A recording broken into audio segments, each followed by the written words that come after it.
गधे की सुनता है, गधे की बात सुनी और रुक गया। मैं बोल रहा था तो मेरी नहीं सुनी। इसलिए गधों की मत सुनना। गधे कुछ भी सुनाते, संतों की सुनना। इसलिए कुछ कुछ पूछने आते हो ना, ये क्या है, फलाना क्या है, वो चौपड़ी कौन सी है, ये उसने ये लिखा है, उसने वो बोला है, उसने इंटरनेट पे वो लिख दिया, इंटरनेट पे ये कर दिया, ये बदनामी हो गई, इसको हमें समझना है। गधों की सुनना ही मत, संतों की सुनना। गधों की सुनना ही नहीं। और देखो, अगर यहां से जुड़ चुके हो ना भगवान से, सदगुरु से, तो किसी की सुनने की जरूरत क्या है आपको? अलग कहा जाने की जरूरत क्या है आपको? तर्क वितर्क को दिमाग में लाने की जरूरत क्या है? बस हम जुड़ जाए। इसीलिए शकुनी ने कहा कि अरे किसी को बर्बाद करना हो ना, तो उसके व्यसनों को ढूंढना और उसके व्यसन को पोसना, मदद करना व्यसन करने के लिए। मारने की जरूरत नहीं, वो मर जाएगा। लेकिन मामा पांडवों को भला क्या व्यसन होगा? बोले है ना, जिनको आपको बर्बाद करना हो ना, वो सब रिसर्च करते आपके ऊपर, पीएचडी करते आपके ऊपर कि कैसे इनको खत्म करवाना है। तो मामा ने बोला उनको है ना, युधिष्ठिर को द्यूत क्रीड़ा का व्यसन है, जुगार का व्यसन है। तो तू है ना आमंत्रण देने जा। बोले वो आएंगे जुगार खेलने, द्यूत क्रीड़ा खेलने? बोले आएंगे, व्यसन ऐसा ही होता है। और पूरा प्लान बनाया। जैसे दुर्योधन गया, युधिष्ठिर को बोला, अब देखो एक दिन पहले ही युधिष्ठिर को ज्ञान दिया था व्यास जी ने कि युधिष्ठिर अब कौरवों का उत्कर्ष काल शुरू होने वाला है। अब युधिष्ठिर पांडवों को बोला था एक एक एक एक पैर संभाल कर रखना, आपकी जो ग्रह स्थिति है वो अभी मजबूत नहीं है, इसलिए एक एक पैर संभाल कर रखना। एक दिन पहले गुरु बता कर गए थे, दूसरे दिन दुर्योधन पहुंचा और दुर्योधन ने कहा क्या द्रुत क्रीड़ा खेलने आओगे? तो उस व्यसन के कारण, आदत के कारण युधिष्ठिर के मुख से हा निकला, हाँ मैं आऊंगा। और बस दुर्योधन यही तो जीत गया। आमंत्रण स्वीकार, पांडव वहां पर द्यूत क्रीड़ा खेलने गए, जुआ खेलने गए, और गुरु ने मना किया था। हमारे सदगुरुदेव कहते हैं सोहनी,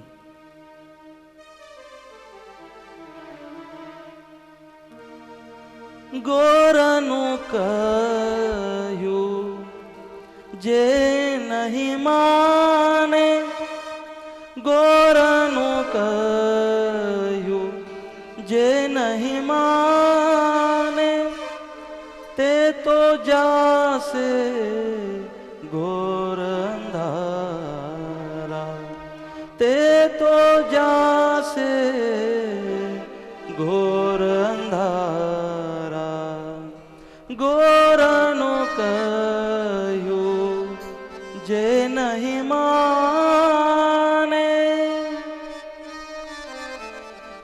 ते तो जासे घोर अंधारा। पार की निंदा जे नर कर से, पार की निंदा जे नर कर से, तेना किया हवाला रे, तेना हवाल गोरख थया छे, तसे रखे शरो थाशो अनजान, गोरानु कहू जे नहीं माने,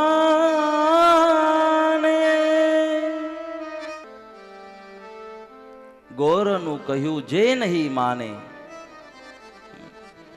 कि जो गुरु की बात मानेंगे नहीं, ते तो जासे घोर अंधारा, फिर उनको घोर अंधकार में जाना पड़ेगा। इसी भजन में उन्होंने आगे कहा, जोर जोर से बोलने में क्या हुआ, थोड़ा कोई बात नहीं, एक ही दिन बाकी अभी। एक दिन बाकी है, पूरा गला लगा दे अब एक ही दिन में।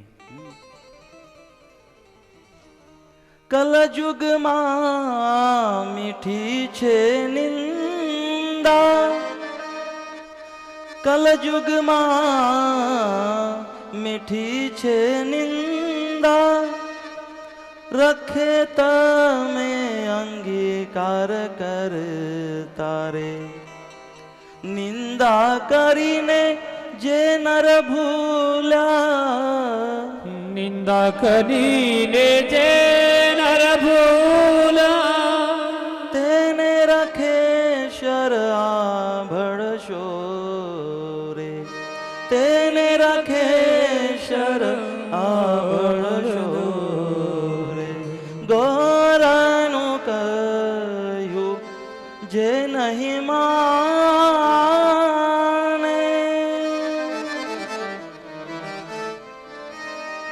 कल युग मां मीठी छे निंदा। उन्होंने कहा निंदा करीने जे नर भूल्या, तेने रखे शर आ बड़ो शोरे। उसको भगवान छोड़ने वाले नहीं है जो निंदा करेगा। अंगीकार कर्याना फल छे खोटा, ते तो पड़से नरक मोटा।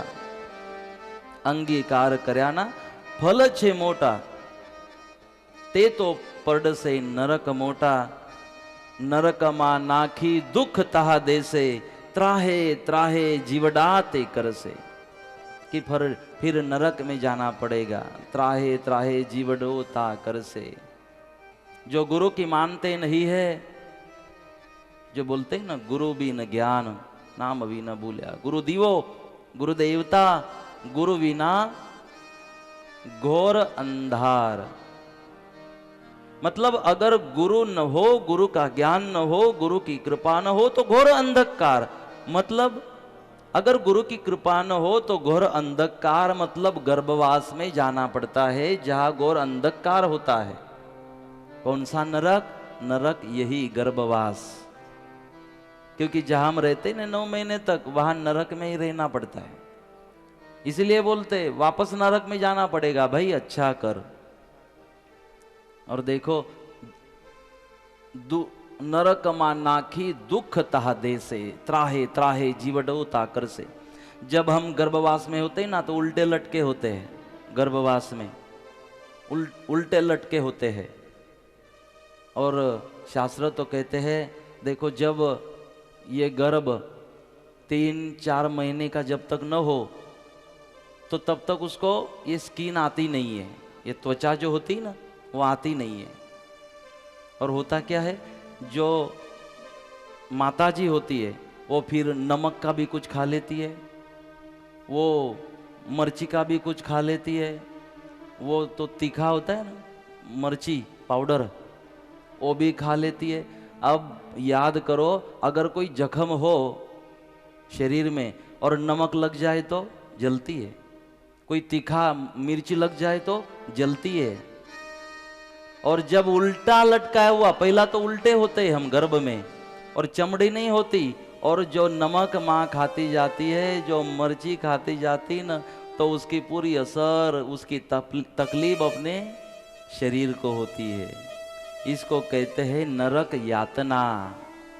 फिर जीव कहता है भगवान अरे निकाल यहाँ से, अरे भगवान छुड़वा यहाँ से, अरे भगवान यहाँ से बाहर निकाल। तब तक वो तकलीफ में आ जाता है। तो अगर ये वेदना, अगर ये हमें सहन न करनी हो तो गौर नु कहू जे नहीं माने। अगर गुरु की बात मानते नहीं हो तो ऐसा होगा। गुरु की बात मानते हो तो वहां जाने से आप रोक सकते हो खुद को। तो इसीलिए गुरु की बात मानी नहीं। जैसे शकुनी की युक्ति थी वो सफल बना।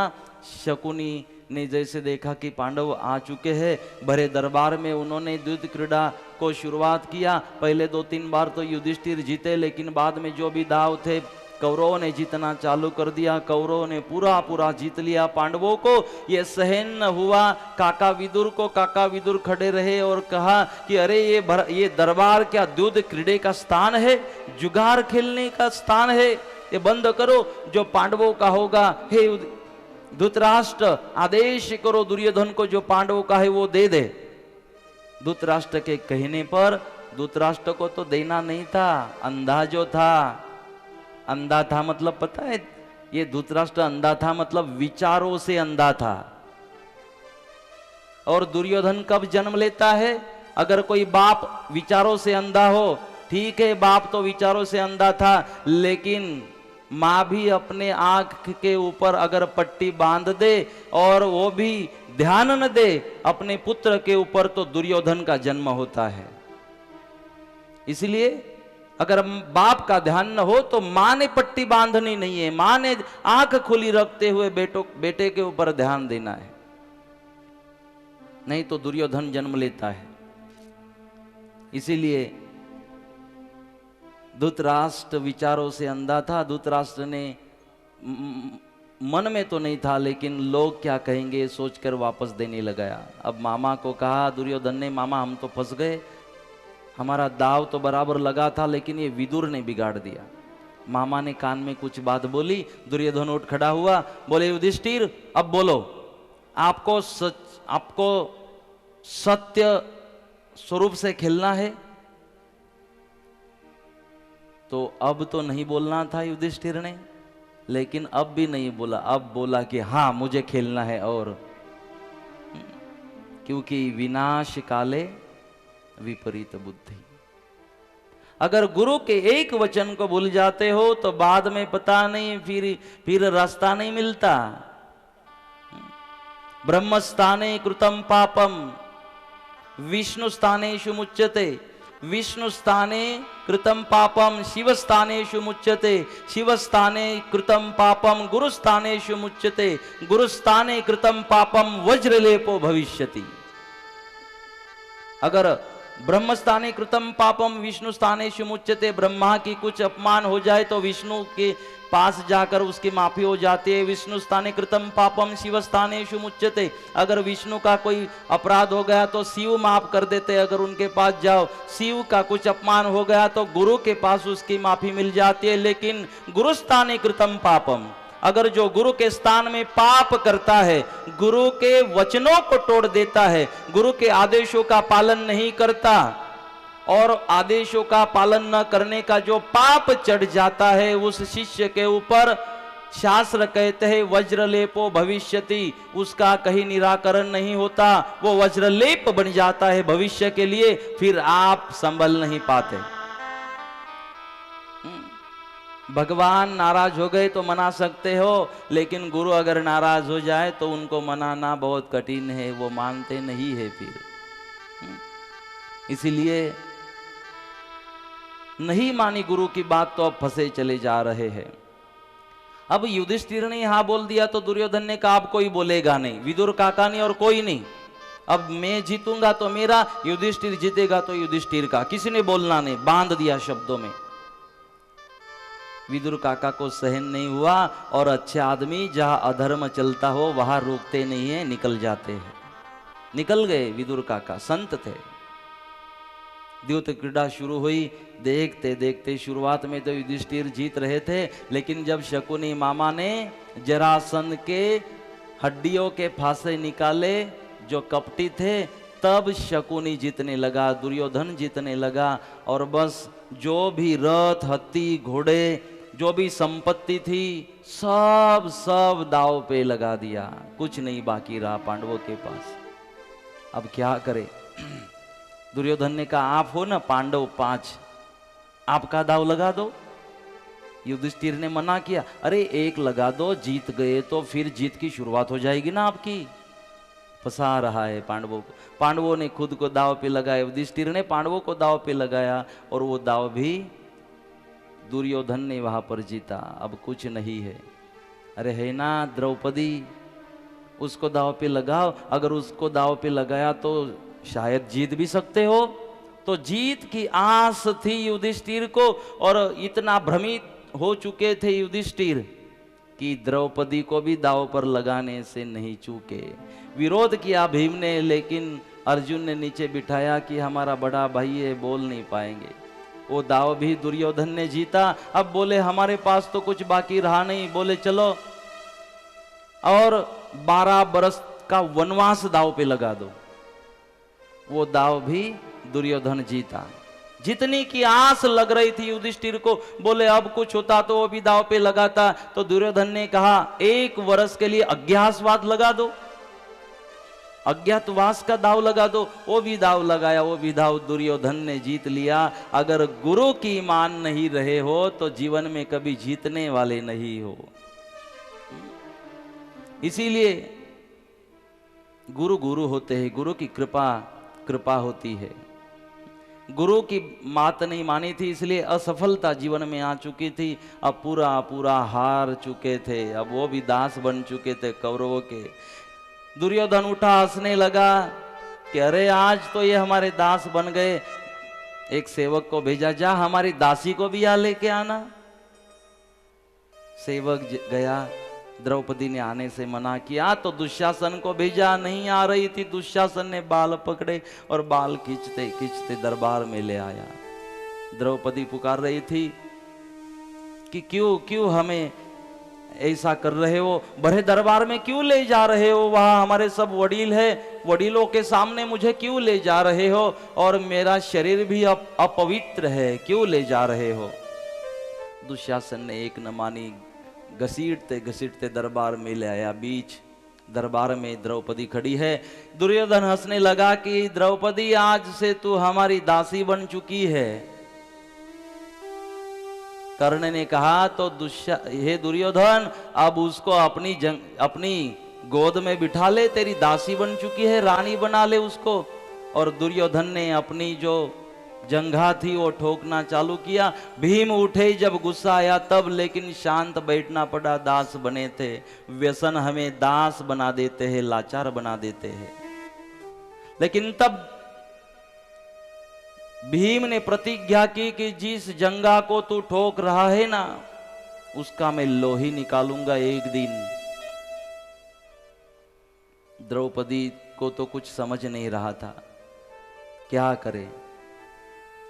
हंसते हंसते दुर्योधन ने कहा कि अरे दुशासन, देखता क्या है, ये हमें अंधे का पुत्र बोल रही थी ना, तो अब इसको भी पता चले कि हमें आंख है, तो इसका वस्त्र हरण कर दो, इसके कपड़े निकालो, इसको नग्न कर दो दुशासन, इसको पता चले हमें आंख है। और जैसे दुशासन ने साड़ी को वहां पर पकड़ा है, साड़ी को खींचने लगा, प्रार्थना करने लगी द्रौपदी की, हे भीष्म पितामह, आपके सामने द्रौपदी की ये हालत। भीष्म पितामह ने नीचे देखा कि मैं मदद नहीं कर पाऊंगा। जब धृतराष्ट्र को कहा तो धृतराष्ट्र भी विवश हो चुके थे। द्रोणाचार्य की ओर देखा, कृपाचार्य की ओर देखा, सब ने अपनी गर्दन नीचे झुका दी।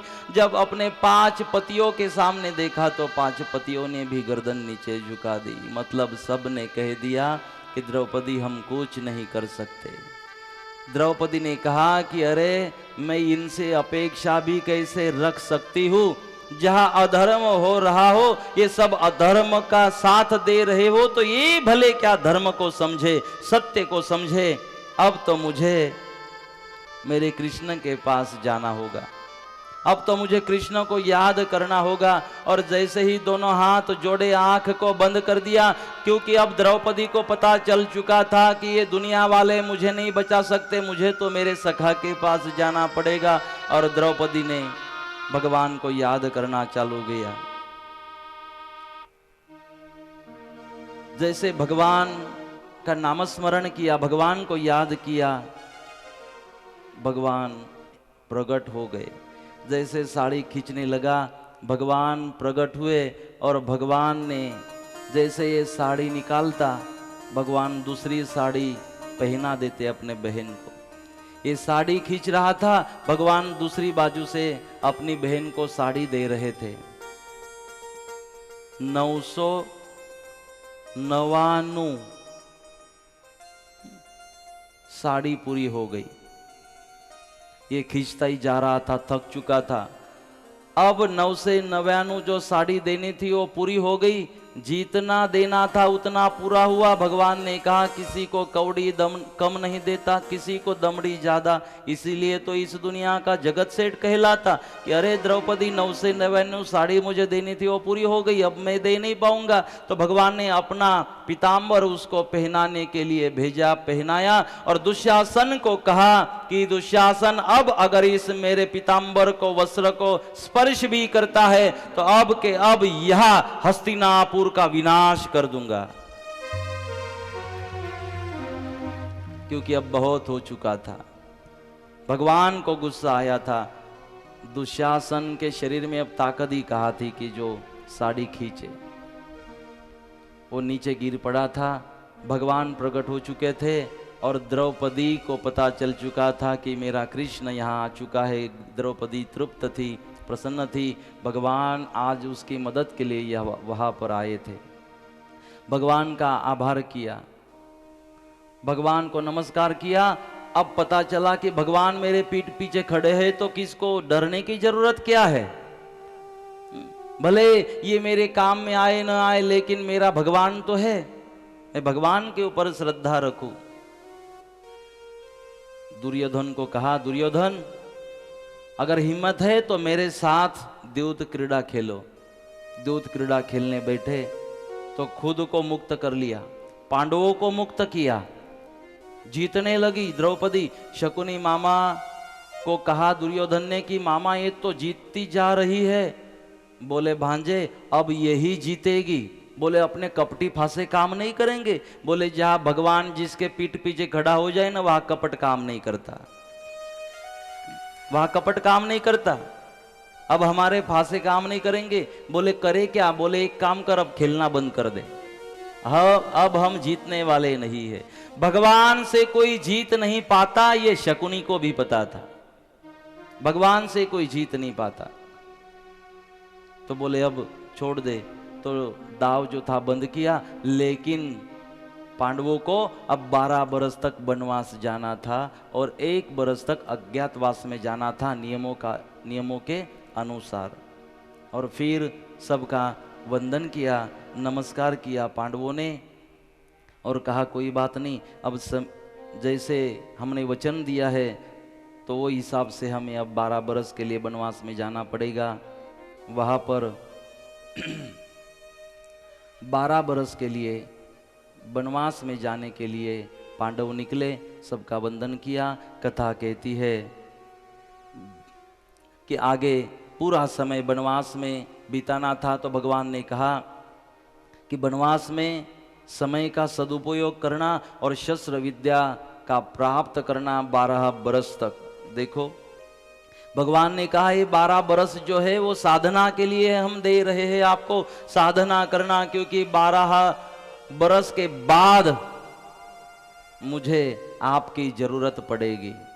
तो शस्त्र अस्त्र विद्या प्राप्त करना, साधना तब तक कर लेना जो करनी है। आगे चलकर एक दिन 60,000 ऋषियों को लेकर दुर्योधन के कहने पर 60,000 शिष्यों को लेकर दुर्वास जी उनके घर गए थे। दुर्योधन उनको फंसाना चाहता था, कैसे भी करके श्राप मिले दुर्वास जी का। लेकिन जैसे दुर्वास जी ने कहा कि हम 60,000 शिष्यों के साथ आए, हमारे लिए भोजन की व्यवस्था युधिष्ठिर को कहा करके रखना, और स्नान करने निकल गए। युधिष्ठिर ने जब द्रौपदी को बोला तो द्रौपदी को अक्षय पात्र की थाली मिल चुकी थी। तो अक्षय पात्र की जो थाली थी उसका नियम था कि भोजन के बाद अगर धो के रख दी तो दूसरे दिन ही वो भोजन दे पाएगी। द्रौपदी ने कहा अरे मैंने तो थाली धोकर रख दी, अब तो ये कुछ देगी नहीं, तो 60,000 ऋषियों की, ये शिष्यों की, दुर्वास जी के शिष्यों की व्यवस्था कैसे करेंगे। धर्म संकट खड़ा हुआ और यही दुर्योधन भी चाहता था। ये जो अक्षय पात्र की थाली है ये सदगुरुदेव इमाम शाह महाराज ने हमें भी दी है। अक्षय पात्र की थाली, जो अक्षय पात्र का मंत्र आता है हमारी पूजा के अंदर, वो मंत्र हमारे लिए थाली है। जब जब अक्षय पात्र का मंत्र बोला जाएगा तब तक भोजन में कमी नहीं आएगी। ये अक्षय पात्र के मंत्र की कमाल होती है। फैजपुर में जब धर्म सम्मेलन हुआ तो पहले दिन 30,000 लोगों का खाना बनाया हुआ था। 30,000 लोगों के लिए भोजन बनाया था, क्योंकि लग रहा था 30,000 की संख्या में लोग आएंगे।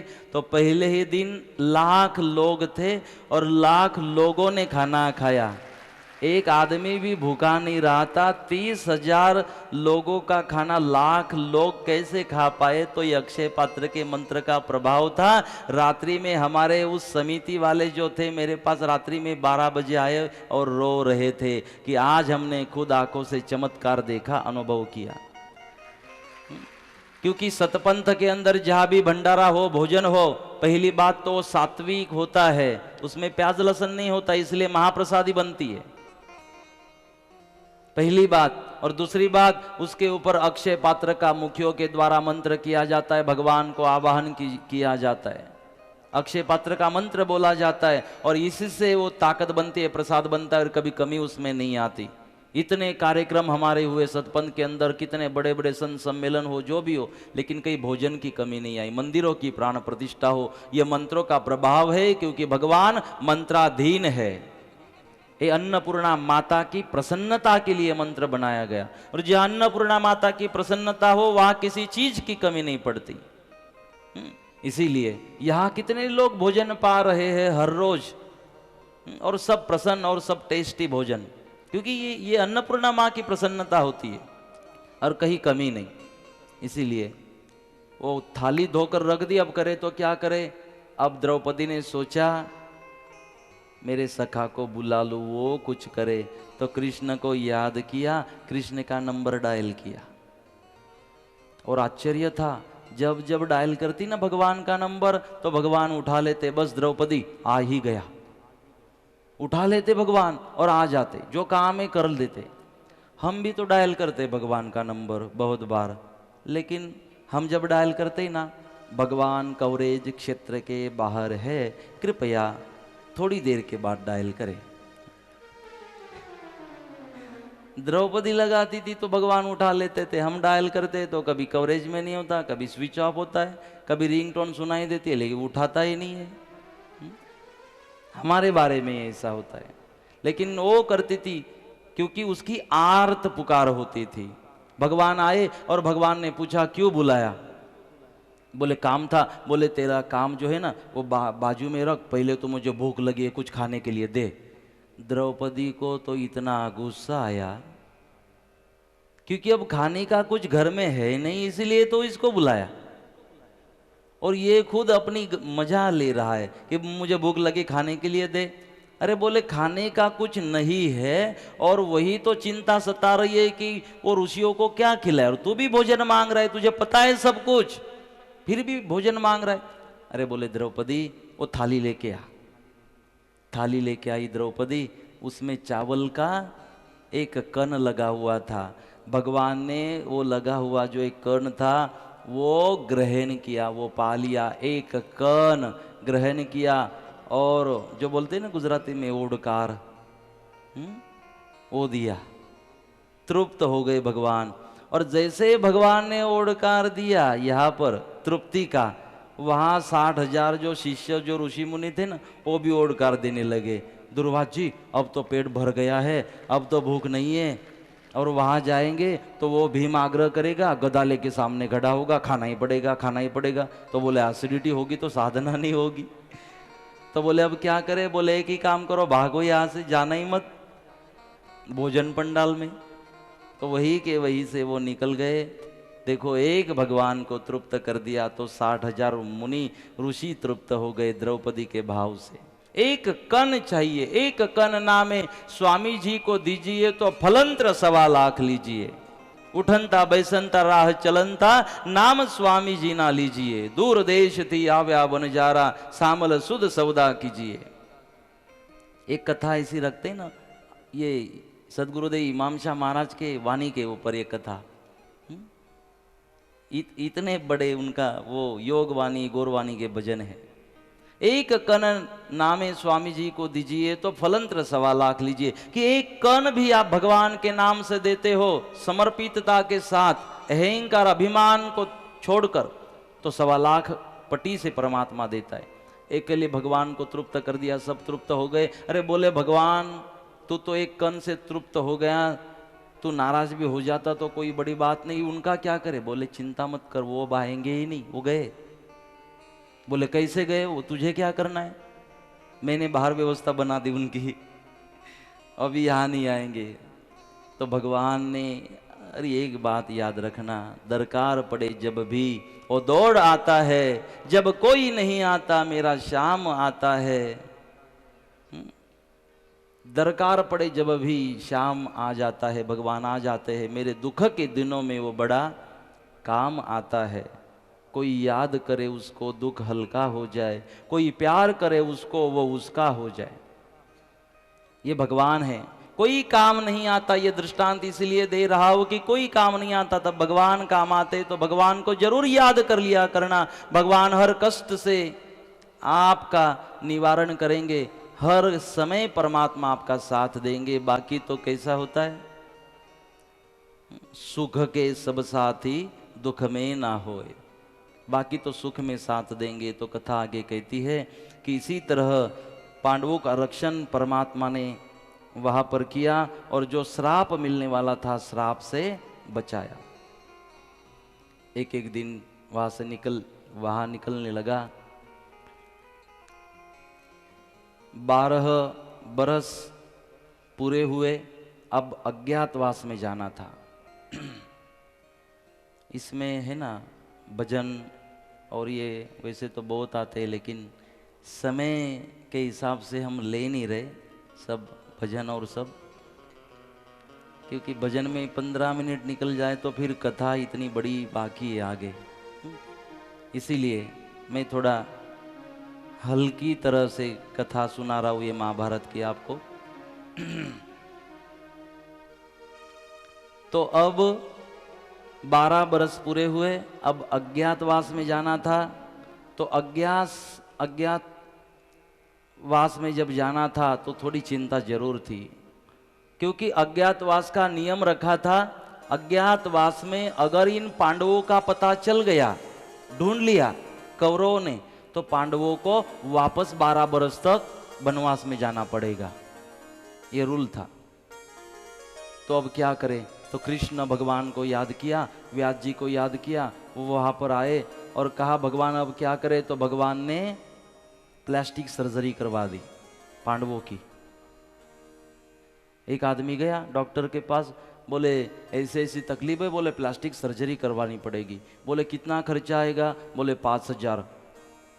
बोले मैं तो गरीब हूं डॉक्टर जी और प्लास्टिक में लेके आया तो कल एक दिन बाकी है अपना। तो प्लास्टिक सर्जरी बनवा दी। भगवान ने स्वरूप बदल दिए, पांडवों के स्वरूप बदल दिए। अब नाम भी बदलना पड़ेगा। तो युधिष्ठिर का नाम रखा कंकभट्ट, द्रौपदी का नाम रखा सैरंध्री, जो भीम थे उनका नाम रखा बल्लव। और जब तप करने गए थे अर्जुन, तब उर्वशी का श्राप उनको लगा था। उर्वशी की इच्छा थी मेरी शादी बनाए, लेकिन नहीं माने। तो क्योंकि आप मेरी गुरु हो, आपने मुझे नृत्य सिखाया और कैसे आपके साथ शादी बनाओ? तो उर्वशी नाराज हो गई थी और बोला था 1 साल के लिए तू नपुंसक बन के जिएगा। तो अब वो श्राप जो था आशीर्वाद बना है अर्जुन के लिए, तो उसको बृहन्नडा बना दिया भगवान ने। तो उसका नाम बृहन्नडा रखा। नकुल सहदेव का नाम विजयवंत और जयंत रखा।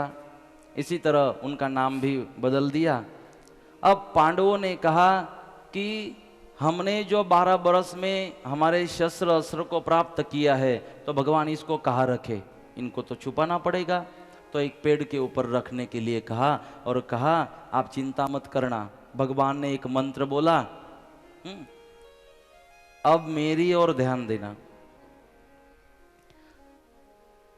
एक मंत्र बोला और मायावी सिंह का निर्माण किया। एक सिंह को निर्माण किया, बहुत बड़ा सिंह, और उसको वहां रखा। पांडवों के सामने उसको आज्ञा की कि हे सिंह, ये पांडवों के शस्त्र अस्त्र यहाँ पर रखे हुए हैं। ये पांडव अब अज्ञातवास में जा रहे हैं, इसी एरिया में रहेंगे। तो हमने दो चीजों के लिए आपका निर्माण किया। पहली बात तो शस्त्र अस्त्र का निर्माण, ये रक्षण, और दूसरी बात तुझे देखते हुए यहां कोई आएगा नहीं, पांडवों का रक्षण भी होगा, तेरे भय से कोई आएगा नहीं। तो मायावी सिंह ने कहा, जी भगवान आपकी आज्ञा, लेकिन एक प्रश्न है। बोले कौन सा? कब तक मुझे ये काम करना पड़ेगा? 1 वर्ष अगर इनका पूरा हो जाता है अज्ञातवास का, तो आगे मेरा क्या?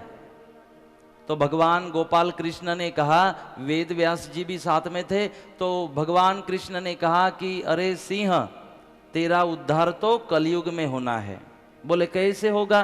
तो बोले आपको हमने यहाँ पर आज निर्माण किया, ये जो भूमि है, इस भूमि का पांडवों के लिए, आज तो पांडवों के लिए संरक्षण करना है, लेकिन आगे के लिए भी इस भूमि का संरक्षण करना है, क्योंकि इस भूमि के ऊपर हमें अगला, मैं जब कलयुग का निष्कलंक अवतार प्रकट करूंगा, तो मैंने पृथ्वी माता को वचन दे रखा है शादी का।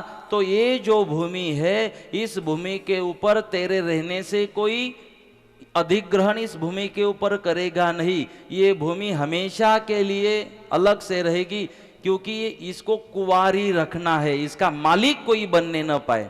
इसलिए इस कुंवारी भूमि के ऊपर आकर फिर धरत्री माँ की और मेरी शादी बननी है, तब तक आपको यहाँ रहना पड़ेगा। तो बोले कैसे मैं उद्धार करूं मेरा, कैसे समझूं इस बात को? तो बोले कलयुग में एक सदगुरु का आगमन होगा और उनके हाथों में तूने ये जमीन सौंप देनी है, जगह सौंप देनी है। तेरे बाद इस कुंवारिका भूमि का पूजन रक्षण वो महात्मा करेगा। बोले पहचानू कैसे? बोले वो आने से पहले तेरे कान में एक तीर आके लगेगा, उस तीर को जिसने छोड़ा हो, तीर को ढूंढते ढूंढते जो आएगा उसको जमीन सौंप देना। अगर आपने सदगुरुदेव इमाम शाह महाराज का चरित्र पढ़ा हो तो गिरमथा से तीर चलाया था और वो तीर लगा था सिंह के कानों में, और जब वो तीर ढूंढते ढूंढते सिंह के पास आए तो सिंह ने नमस्कार किया सदगुरुदेव का, और सिंह वहां से गुप्त हुआ था। और तब से सदगुरुदेव इमाम शाह महाराज ने सिंह ने जो जमीन बचाई थी, जिस जमीन का रक्षण किया था, उस जमीन के ऊपर एक मंदिर बनवाया, जो आज प्रेरणा पीठ में हम देखते हैं। तो द्वापर युग के अंदर भगवान कृष्ण ने प्रेरणा पीठ पिराना की जो भूमि है, वो भूमि पहले से ही नक्की कर रखी है धरत्री माँ और निष्कलंकी नारायण भगवान के शादी के लिए। इसलिए सिंह को कहा वो जब सदगुरु आएंगे तो उनके हाथों में दे देना और फिर तेरा कार्य पूरा होगा। और कथा कहती है, सदगुरु का चरित्र कहता है कि तब सिंह गुप्त हुआ और जो जगह है वो सदगुरुदेव इमाम शाह महाराज ने वहां पर तब से एक मंदिर बनवाया। देखो अगर उनके विचार कुछ अलग होते तो वो हिसाब से वहां पर मंदिर बनवाते, लेकिन अगर प्रेरणा पीठ का मंदिर जहां इमाम शाह महाराज की समाधि हम देखते हैं, अगर उस मंदिर को देखा तो किसी भी वास्तुशास्त्र वाले आदमी को जिसने पीएचडी की वो उसको पूछ लेना, वो जो मंदिर बना है सदगुरुदेव इमाम शाह महाराज के सामने उन्होंने खुद बनवाया है वास्तु शास्त्र के अनुसार। आर्य वैदिक हिंदू सनातन का जो वास्तु शास्त्र है वेदों मान्य, उसके अनुसार प्रेरणापीठ का मंदिर वो बनाया गया है तब से, जो आज भी हम देखते हैं वास्तु शास्त्र के अनुसार। आप भी अभ्यास करने की कोशिश करना। पृथ्वी के खंड कितने हैं? हमारी मंत्रों में भी आता है। पृथ्वी के खंड कितने हैं? 9। जाके देखना कितने घुमट दिखाई देते हैं आपको प्रेरणापीठ पिराना। 9 घुमट दिखाई देंगे। 9 खंड पृथ्वी का प्रतीक है वो मंदिर प्रेरणापीठ पिराना का। 9 खंड पृथ्वी का प्रतीक है। पृथ्वी माँ का वो प्रतीक बनाया क्योंकि पृथ्वी माँ की और भगवान की वहां पर शादी बननी है। इसीलिए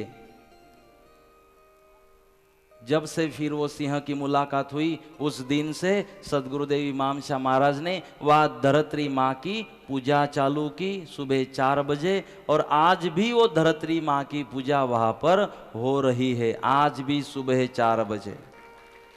और कहते हैं पूजा के बाद बहनों को अंदर जाने नहीं दिया जाता, तो वो उसी लिए जाने नहीं दिया जाता ताकि भगवान आने से पहले तक वो जगह पवित्र बनी रहे, इसलिए सुबह बहनों को अंदर जाने दिया जाता है जब पूजा होती है। लेकिन क्योंकि तब पूजा होती है, पूजा के समय थोड़े दोष भी है तो मंत्रों के द्वारा उसका प्रभाव नहीं आ सकता, लेकिन पूजा के बाद बहनों को अंदर जाने की मनाही की जाती है मंदिर में। उसका कारण दूसरा तीसरा कोई नहीं है, बस एक पवित्रता है। क्योंकि जब कोई बहन अंदर जाती है तो छोटा बच्चा भी उसके साथ चला जाता है, अगर छोटा बच्चा उसके साथ जाए और थोड़ी कुछ वहाँ पे गंदगी हो जाए तो पवित्रता नष्ट होने की शक्यता अनेक उसके कारण है। तो इसीलिए तब से इमाम शाह महाराज ने वहाँ धरत्री माता का पूजन चालू किया। वो जो प्रेरणा पीठ का मंदिर है, निष्कलंक नारायण का मंदिर है, उसकी आराधना पूजा और सेवा अखंड वहाँ पर की जा रही है। क्योंकि इमाम शाह महाराज ने कभी उनका नामस्मरण करने की बात नहीं की, उन्होंने तो कहा उठनता बैसनता राह चलनता नाम स्वामी जी ना लीजिए, सदगुरु ना लीजिए नहीं, स्वामी जी ना लीजिए, मतलब निष्कलंक नारायण का लीजिए। इसी तरह भगवान ने उस सिंह को आज्ञा की, पांडवों के रक्षण के लिए आगमवाणी वहां पर कही, और कथा कहती है कि फिर आगे भगवान कृष्ण वहां से निकल गए। विराट राजा के वहां इन्होंने काम मांगा, विराट राजा ने पहचाना नहीं कि पांडव है, इनको काम पे रख लिया। काम पे इसीलिए रखा था कि इन्होंने कहा था हम पांडवों के यहाँ काम कर चुके हैं, मतलब एक्सपीरियंस का सर्टिफिकेट था इनके पास, ऐसे इन्होंने बताया। अब विराट राजा ने सोचा कि अगर ये पांडवों के पास सेवा में थे तो एक्सपीरियंस तो बहुत अच्छी जगह था है इनको, तो हम काम पे इनको रख ही ले। तो इनको काम पे वहाँ पर रख लिया। कंकभट्ट का काम था कि वो राजा के साथ रहे, बल्लव का काम था कि भोजन भंडारे का काम संभाले, और अलग अलग काम सबको सौंप दिए।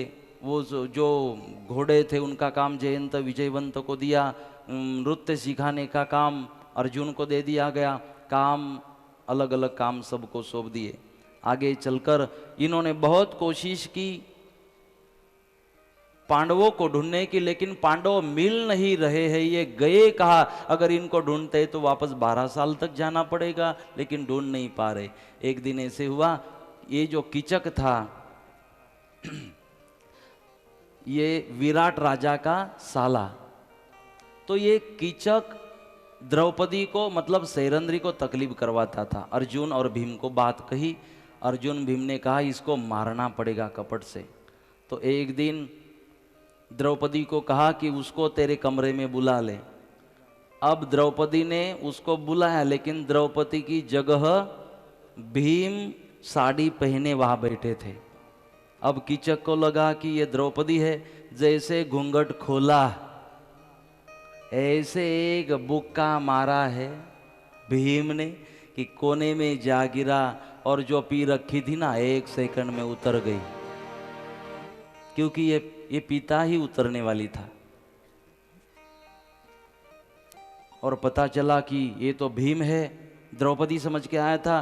फिर बाजू के रूम में बैठे जो अर्जुन थे उन्होंने मृदंग को बजाना, ढोलक को बजाना चालू कर दिया, क्योंकि बाहर किसी को ये युद्ध होने वाला था ना, अब इसको मारना था तो किसी को पता न चले।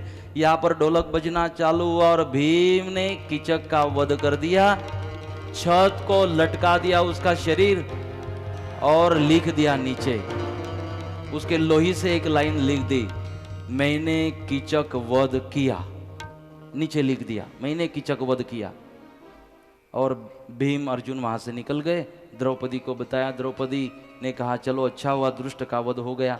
अब सुबह जो दासी आई उसकी रूम में देखा तो कीचक मरा हुआ। अब राजा को बताएगा कौन, नीचे क्या लिखा था, मैंने कीचक वध किया। हमने अगर राजा को बताया तो राजा हमें ही मारेगा, किसी ने बताया नहीं।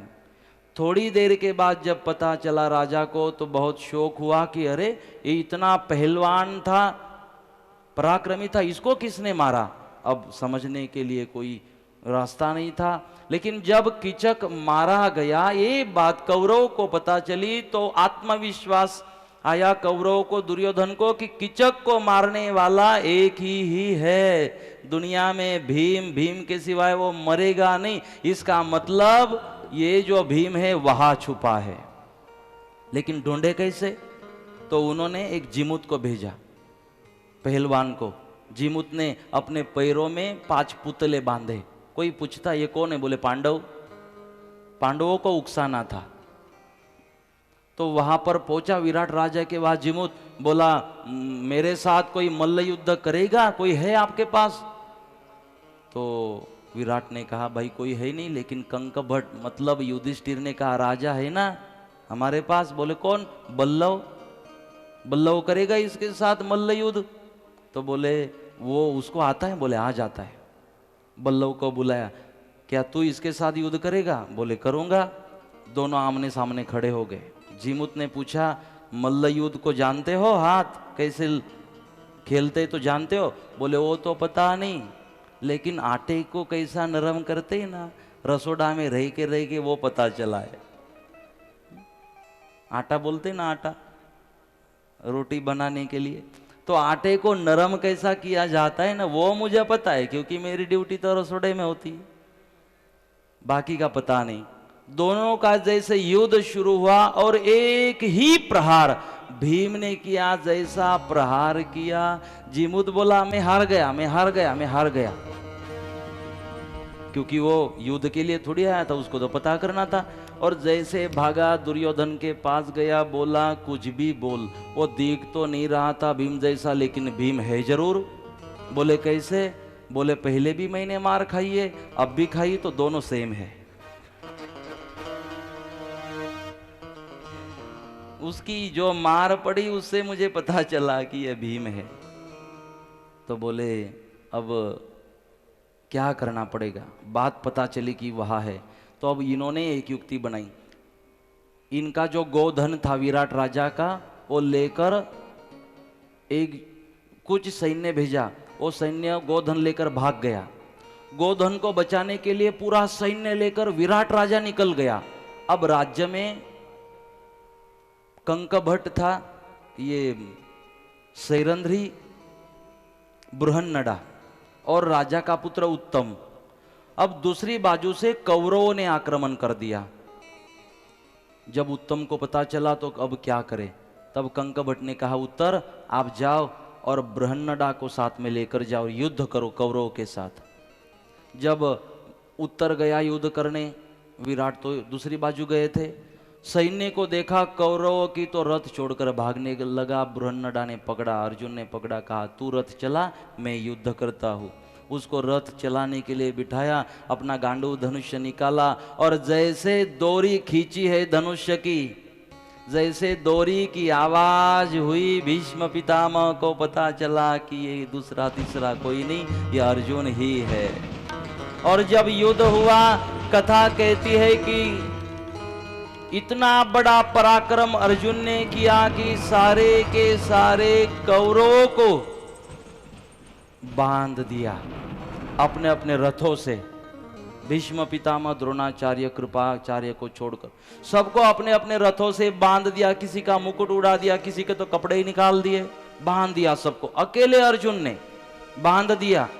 बंधा हुआ दुर्योधन कहता है भीष्म पितामह, आज हमने इस अर्जुन को पहचान लिया, ये अर्जुन है। अब पहचान लेने के कारण इनको 12 बरस तक वापस जंगल में जाना पड़ेगा, वनवास में जाना पड़ेगा।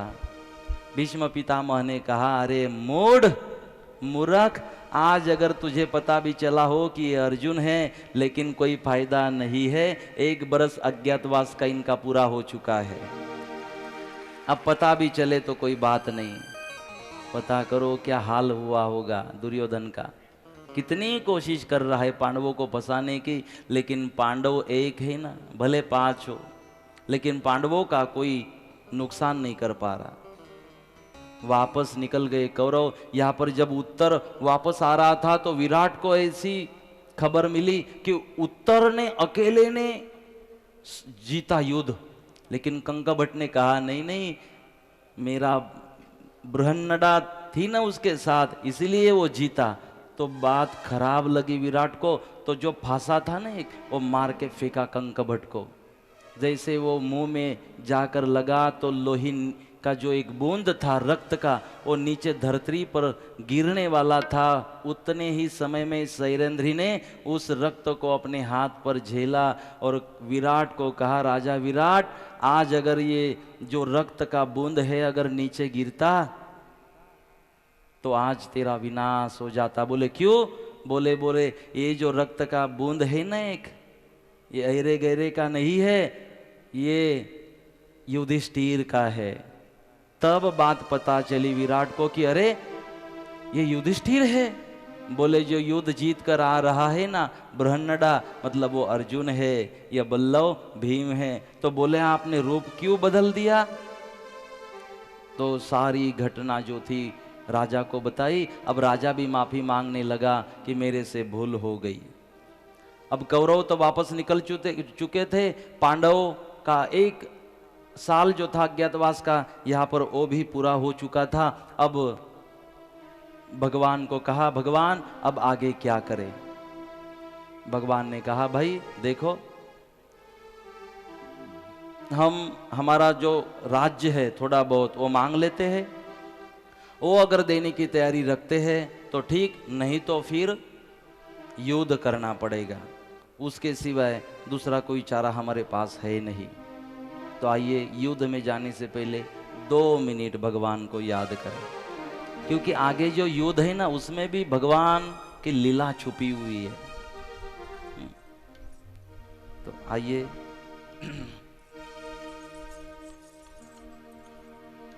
बड़े ही भाव और हृदय के साथ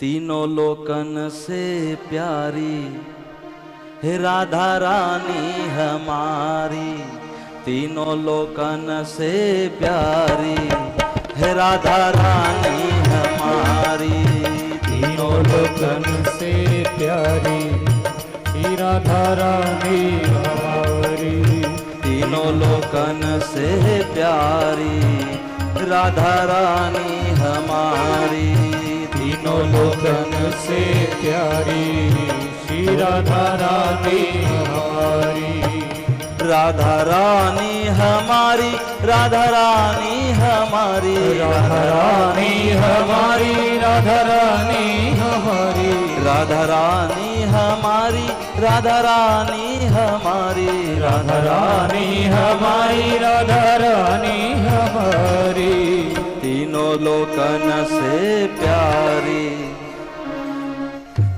पाछળ કાઈ નથી, બધું આગળ है। तीनों लोकन से प्यारी हो राधा रानी हमारी, तीनों लोकन से प्यारी राधा रानी हमारी।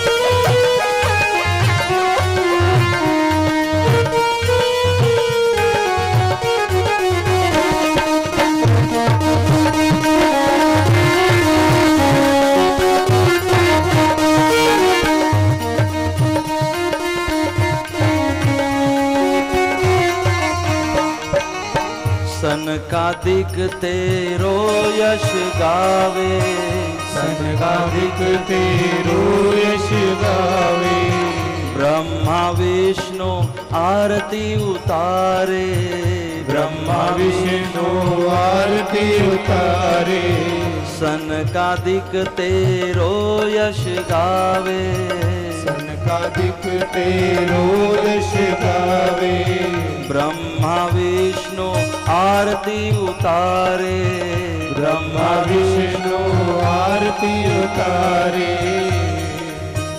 देखो इंद्र लगावे गुहारी, देखो इंद्र लगावे गुहारी, राधा रानी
सर्वेश्वरी जगत कल्याणी, सर्वेश्वरी जगत कल्याणी, सर्वेश्वरी जगत कल्याणी, सर्वेश्वरी जगत कल्याणी।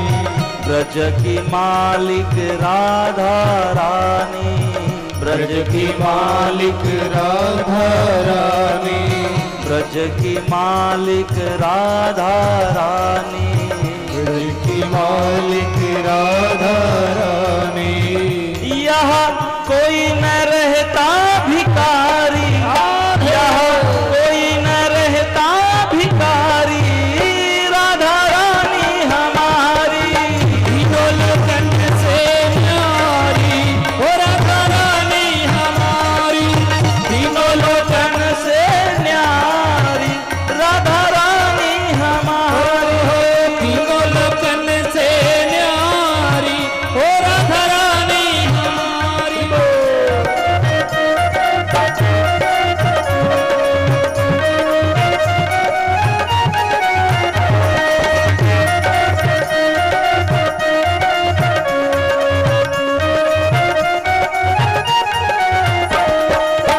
एक बार जो बोले राधा, एक बार जो बोले राधा, एक बार जो बोले राधा, एक बार जो बोले राधा, कट जाएगी जीवन की बाधा, कट जाएगी जीवन की बाधा, कट जाए जीवन की बाधा, कट जाएगी जीवन की बाधा।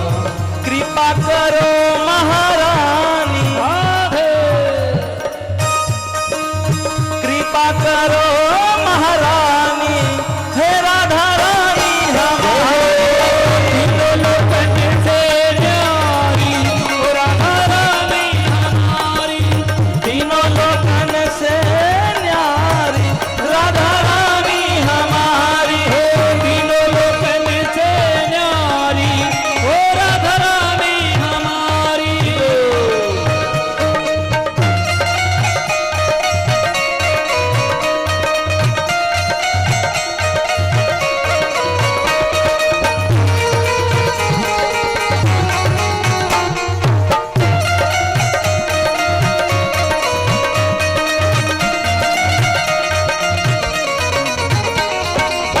तीनों लोकन से न्यारी, राधा रानी हमारी, तीनों लोकन से न्यारी, ओ राधा रानी हमारी, तीनों लोकन से न्यारी, राधा रानी हमारी, तीनों लोकन से न्यारी, ओ राधा रानी हमारी। श्रीमन नारायण नारायण नारायण, श्रीमन नारायण नारायण नारायण, नकलन नारायण नारायण नारायण, ओ नकल नारायण नारायण नारायण, बोलो नारायण नारायण नारायण, बोलो नारायण नारायण नारायण, जपो नारायण नारायण ओ नारायण, जपो नारायण नारायण नारायण, भजो नारायण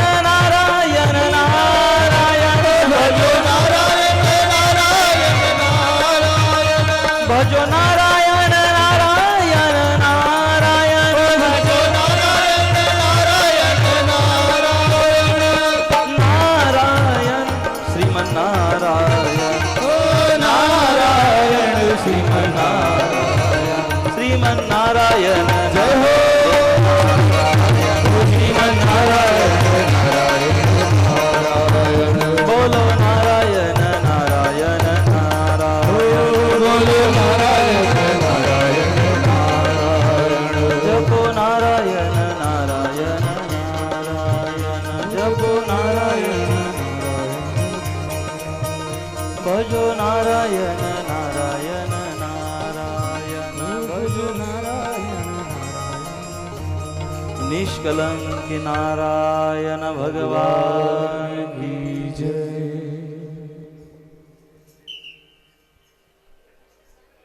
तीनों लोकन से न्यारी राधा रानी हमारी।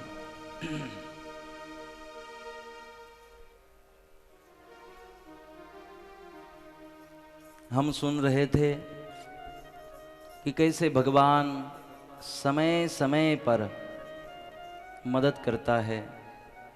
पांडवों को कितनी मदद परमात्मा ने की, क्योंकि ये पांडव समर्पित थे। आगे चलते हुए भगवान पांडवों की ओर से दुर्योधन के पास जाते हैं। सोने के रथ पर बिठाकर भगवान की शोभा यात्रा निकाली गई। जैसे पहुंचे दरबार में तो पंच पकवान तैयार था। भगवान को कहा भूख लगी होगी। भगवान ने कहा भाई नहीं, भूख तो लगी है, भोजन पाएंगे जरूर, लेकिन यहां नहीं। बोले कहाँ जाओगे? बोले हम तो विदुर के घर जाएंगे। परमात्मा ने वो सब छोड़ दिया, अपने विदुर काका के घर गए और आनंद से झोपड़ी में रहने वाले उस विदुर काका के घर भोजन प्रसादी पाई है। एक याद रखना, भगवान सबके घर का भोजन नहीं पाता। जहाँ विदुर काका जैसा भक्त हो, घर में पवित्रता हो, वहाँ का भोजन भगवान पाते हैं। यहाँ सब भोजन प्रसादी तो थी, भाव नहीं था। भले वहाँ साग भाजी हो, लेकिन भाव की कोई कमी नहीं थी, प्रेम की कोई कमी नहीं थी। भगवान तो प्रेम के भूखे हैं। और जब भगवान ने कहा कि अरे दुर्योधन, पांडवों ने हमें भेजा है, 5 गांव मांगते हैं वो लोग, दे दो। उनकी बस इतनी इच्छा है। दुर्योधन को गुस्सा आया, भगवान का अपमान तो किया ही, लेकिन अहंकार अभिमान में आकर उसने कहा कि अरे कृष्ण, पांडवों को जाकर कहना कि 5 गांव की बात तो छोड़ दो, लेकिन सुई का नोक होता है ना, उसके ऊपर जितनी मिट्टी आती है उतनी भी नहीं मिलेगी।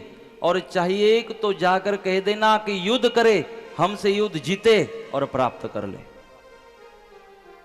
भगवान का अपमान किए जा रहा था। भगवान ने कहा अगर मैं मन में लाऊं तो यहाँ के यहाँ आप सबको भस्म कर सकता हूँ, लेकिन अभी आपका समय नहीं आया। कोई बात नहीं। भगवान वहां से वापस आए। जब भगवान जा रहे थे ना,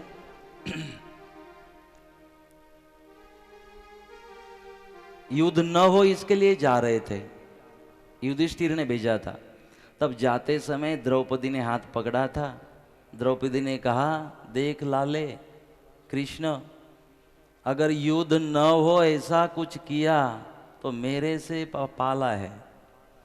जाकर युद्ध हो ऐसा कुछ करना, क्योंकि ये जो मेरे खुले बाल है वो दुर्योधन के जंघाओं का रक्त और दुशासन के हाथों का रक्त की राह देख रहे हैं। इस बात को याद रखना। कृष्ण ने कहा अरे मैं भी वही करूंगा जो तेरे मन में है, लेकिन क्या है ये धर्मराज जो है ना वो समझता नहीं, थोड़ी फॉर्मेलिटी तो करनी पड़ेगी। तू शांति थी बेस, हूँ एज करीश जे नक्की करीवे, जे मारी मगजમાં જે છે ને એ જ કરીશ હું, તું चिंता नहीं कर मारी बहन, तू शांति थी बेस, तू चिंता नहीं कर। भगवान को तो ये कराना ही था, लेकिन धर्मराज की इच्छा थी और इसीलिए भगवान वहां पर गए। लेकिन जो भगवान ने सोचा था वैसे ही सब कुछ अब तक चला हो रहा था। युधिष्ठिर को बताया कि युधिष्ठिर वो लोग मानने वाले नहीं है, हमें तो युद्ध करना ही पड़ेगा। तो चलो कोई बात नहीं, अब युद्ध करा ही देते हैं। तो युद्ध की दोनों बाजू से तैयारी शुरू होने लगी। कथा कहती है कि अब सैन्य को इकट्ठा करना चालू हुआ दोनों तरफ से। अब नारायणी सेना को लेना था। तो एक दिन दुर्योधन भगवान के पास गए, भगवान सो रहे थे, तो सिर के पास जाके बैठा कि भगवान कब जागते हैं। उतने में थोड़ी देर के बाद कृष्ण आया, ये अर्जुन आए। और जैसे अर्जुन आए, अर्जुन ने देखा कि भगवान सो रहे हैं, सिर के भाग में दुर्योधन बैठा है, तो जो पैर थे ना, पैरों के पास अर्जुन बैठ गए। क्योंकि अर्जुन जैसे भक्त को पता होता है कि भक्त का स्थान कहाँ होता है, उसको स्थान पता था। अपनी सही जगह पर अर्जुन बैठे। थोड़ी देर के बाद जब आंख खुली तो आंख खुलते ही कौन दिखाई दिया? अर्जुन। तो ऐसी जगह बैठा करना जहां आसानी से भगवान की नजर आपके ऊपर बन पाए। तो वो एक जगह ये है, यहां पर ऐसी जगह पर भगवान की नजर आसानी से होती है आपके ऊपर। अरे अर्जुन कब आए? अर्जुन के साथ बात करने लगे। दुर्योधन ने कहा भगवान। जब पीछे मुड़कर देखा तो अरे दुर्योधन आप कब आए? बोले इसके पहले। अच्छा तो पहले आप आए, मेरा ध्यान नहीं था आपके ऊपर, क्योंकि भगवान देखता ही नहीं है ऐसे लोगों के ऊपर। बोले ठीक है आप पहले आए। भाई क्यों आए? बोले बस भगवान युद्ध की तैयारी शुरू है और आपकी नारायणी सेना और आपका सहकार हमें मिले, आपका ओट हमें मिले, इसके लिए आए। भगवान ने फिर कहा अर्जुन तू भी इसीलिए आया होगा? बोले हाँ। भगवान ने कहा देखो भाई, अब दोनों मेरे पास आए तो मैंने ऐसे सोच रखा है कि नारायणी सेना एक बाजू, दूसरी बाजू मैं, और दुर्योधन जो मुझे ले जाएगा वो इस बात को याद रखे कि मैंने वचन लिया है, शपथ ली है, हाथों में शस्त्र धारण नहीं करूंगा, मैं युद्ध नहीं करूंगा। किसको लेना है आप नक्की करो। दुर्योधन को बोला आप पहले आए, आप मांग लो। दुर्योधन ने सोचा कि ये भगवान कुछ युद्ध तो नहीं करेगा, शस्त्र धारण तो नहीं करेगा, सलाह जरूर देगा, तो इसकी सुनते बैठो। तो इससे तो अच्छा है कि इसको ले ही नहीं जाए। भगवान को कहा आपकी नारायणी सेना दे दो। नारायणी सेना लेकर दुर्योधन निकल गया। भगवान ने कहा अर्जुन अब आपको तो पर्याय है नहीं। तो अर्जुन ने कहा मैं वही तो कह रहा हूं, भगवान आपको कोई पर्याय है ही नहीं, भगवान का कोई ऑप्शन नहीं, भगवान को कोई पर्याय नहीं। हम तो आपके लिए आए थे भगवान। और भगवान ने कहा चलो मैं आपके साथ आता हूं। भगवान ने मांग लिया कि मैं सारथी बनूंगा अर्जुन तेरा।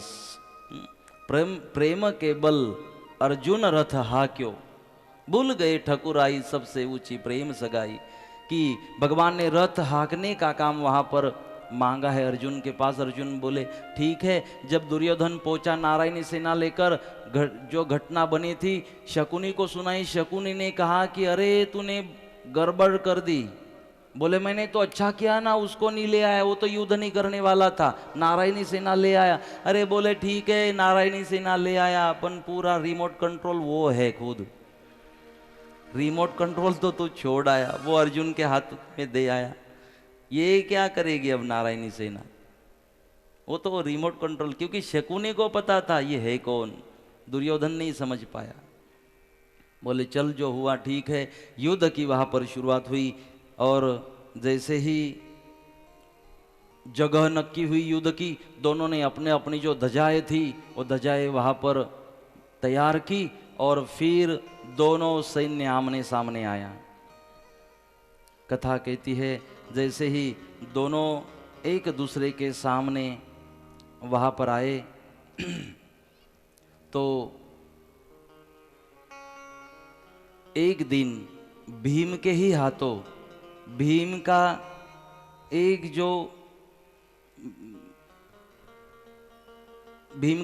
जो लड़का था, उस लड़के का वध करा दिया कृष्ण भगवान ने चालाकी से। क्योंकि ये जो लड़का था भीम का, ये जो सैनिक हार जिसकी पराजय होने वाली है उसके द्वारा युद्ध करने वाला था। और पहले से भगवान को तो पता है कि पराजित तो कौरव होने वाले हैं, तो ये इनकी तरफ से जाएगा। क्योंकि जब उसने बाण छोड़ा था तो भगवान को बताया था देखो अब जिसके जिसके शरीर के ऊपर जहां काला दाग लगा हो वहां प्रहार करने से उसकी मृत्यु होगी। जब भगवान ने अपने पैरों में देखा तो काला दाग दिखाई दिया। भगवान ने कहा अरे किसकी मृत्यु कहाँ है, इसको पता है। तो बोले ये तो हमारे लिए अच्छा नहीं है। तो भीम के हाथों चालाकी से मरवाया। भीम को दुख तो हुआ, लेकिन भीम को बात समझा दी वहाँ पर भगवान ने कि अरे इसको अगर नहीं मारते तो ये अपने लिए ही परेशानी खड़ी कर देता, इसीलिए इसको मारना यहाँ पर जरूरी था। जब दोनों तरफ से युद्ध की वहाँ पर शुरुआत हुई, दोनों तरफ से सैनिक इकट्ठा हुआ वहाँ पर, कौरव पांडव। अर्जुन ने कहा भगवान जरा रथ बीच में तो लेना, मुझे देखने दो हमारे विरोध में कौन कौन है, किसके साथ युद्ध करना है। जब भगवान कृष्ण रथ आगे लेकर गए, देखा तो सामने द्रोणाचार्य, कृपाचार्य, भीष्म पितामह, ये दुर्योधन, दुशासन, ये सामने खड़े हैं। भगवान को कहा अरे भगवान, जिन्होंने धनुर्विद्या सिखाई उनके साथ युद्ध करना पड़ेगा। ये भीष्म पितामह जिन्होंने पाल पोस के बड़ा किया, बचपन से हमें संभाला, संस्कार दिए, आज क्या इस भीष्म पितामह के साथ युद्ध करना पड़ेगा, और वो भी राज्य के लिए, संपत्ति के लिए। क्या हम संपत्ति के लिए भगवान हमारे गुरु से लड़ाई करे? क्या संपत्ति के लिए हम अपने बंधुओं से लड़े? नहीं, भगवान अपना गांडीव धनुष नीचे रखा और बस बैठ गया नीचे अर्जुन। भगवान ने सोचा कि अरे ये अर्जुन की जिम्मेदारी तो इस युद्ध में बहुत बड़ी है, अगर ये माया में फंस गया तो क्या होगा।